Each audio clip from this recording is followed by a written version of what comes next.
On paper, it seems like a good idea, consolidating 911 services under one roof here in Crown Point. But some people we spoke to don't think it's such a good idea. When an emergency happens, you want to know that if you call 911, help is on the way because seconds count. Diana Ortiz knows this all too well. In late February, her daughter had a seizure and a rapidly escalating fever. I was terrified. I was terrified. I was shaking. I was ready to cry. 911, what is the address of the emergency? Her husband called 911, but she was not prepared for what happened next. When he was connected, he heard county dispatch. At this time, he basically requested ambulance service. The lady asked, where are you located? Where do you need this service at? He specifically gave our address. And at that time, when he gave the address, she was unable to locate our house. They told me that if I hadn't administered the ibuprofen or gave her the breaths, that she wouldn't have made it. It would have been more severe outcome. It'll be used for the 911 phone system. Brian Hitchcock is the new Lake County 911 director. He's been overseeing the building of the new Lake County 911 Center. It'll have state-of-the-art computers, backup systems on and off site, also fewer dispatchers, but they will be more efficient and it will save money.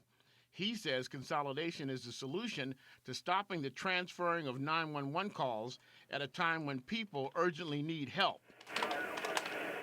He may have been calling from Lake Station, but it might have hit a cell tower over in Hobart. So when Hobart gets the call, they have to decipher where it's coming from, and they have to make a transfer with it. Most people don't realize that this happens probably 100 times a day in Lake County or more. And so, as you know, when you deal with 911s and emergencies, those type of transfers chew up valuable time. With this new consolidation going on, there will be no transfers going on. This consolidation of 911 services is mandated by the state to make sure that Lake County keeps up with the changing technology. You know, you've got a 911 phone system that's probably 10 years old. Well, technology, as you know, changes every 6 months in today's world. There's things that you can do today that I would have never dreamt of when I started as a dispatcher myself. The problem is the program is years behind schedule and local residents are concerned that the new dispatchers and the new system will not know very specific locations in their local areas. Years ago, you used to have to rely on directions from people. Yeah, I live on the Johnson Farm, which is just down from McDonald's, and that used to go on thousands of times a day throughout the country. Well, now, with the computer systems that we have, they have maps in them. So when somebody calls in, if they don't know where they're at, most cell phones will give us the GPS location of where they're at. Well, there is a place called Shoe Corner where everybody tosses their shoes out in Lake County.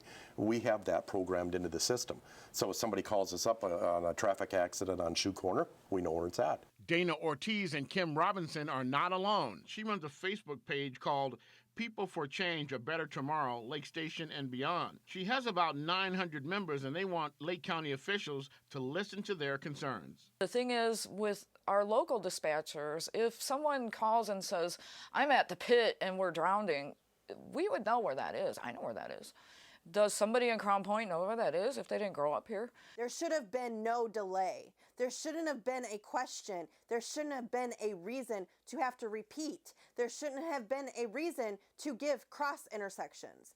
And if it had been with our local dispatcher versus a county dispatcher, then I'm sure the local dispatcher would have been able to realize where we were. I think that there needs to be a public forum where people like Dana and others who may have concerns or questions or have experienced problems can make these problems aware. Hitchcock says that when you call 911, make sure that you give them your exact address and the location and municipality where you're located. He also suggests, if at all possible, use a landline. If all goes well here, they expect this system to be up and running in 2 months.